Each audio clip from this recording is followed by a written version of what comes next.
160 বছরের বেশি সময় ধরে মার্কিন প্রেসিডেন্ট নির্বাচন মানেই গাধা আর হাতি প্রতীকের লড়াই। রিপাবলিকান এবং ডেমোক্র্যাট পার্টি দুই দলকে ঘিরেই আবর্তিত মার্কিন ক্ষমতার বলয়।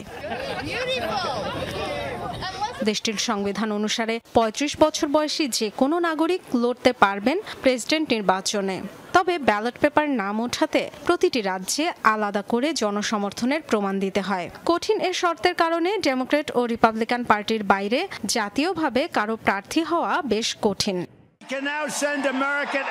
অংশগ্রহণ নিশ্চিত করতে পারলেও মিডিয়া কভারেজ, ক্যাম্পেইন ডোনেশন সবই জোটে কেবল ডেমোক্র্যাট আর রিপাবলিকান দলের ভাগ্যে।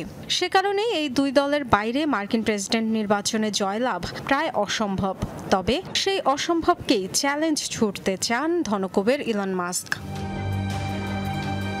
কিছুদিন আগেও প্রেসিডেন্ট ডোনাল্ড ট্রাম্পের পরম বন্ধু থেকে শত্রু বনে যাওয়া মাস্ক এমন সময় রাজনৈতিক দল গঠনের ঘোষণা দিলেন যখন আলোচনায় যুক্তরাষ্ট্রের মধ্যবর্তী নির্বাচন।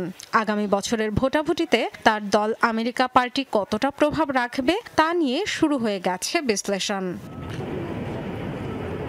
নিজের পরিকল্পনা তুলেও ধরেছেন মাস্ক, স্পষ্ট করেছেন আকাশ কুসুম কোনো স্বপ্ন দেখছেন না। আপাতত কংগ্রেসের দুই কক্ষেই ডেমোক্র্যাট ও রিপাবলিকানদের একচ্ছত্র আধিপত্য নেই এমন দোদুল্যমান আসনগুলো তার টার্গেট। এর মধ্য দিয়ে পার্লামেন্টের বড় কোনো বিল পাশের ক্ষেত্রে ভোট দিয়ে ব্যবধান তৈরির সক্ষমতা অর্জন করতে চান তিনি। সেক্ষেত্রে সিনেটে 2 থেকে 3টি এবং হাউসে 8 থেকে 10টি আসনে নজর দিলেই চলবে। Dorothy Tasrin, Jamuna news.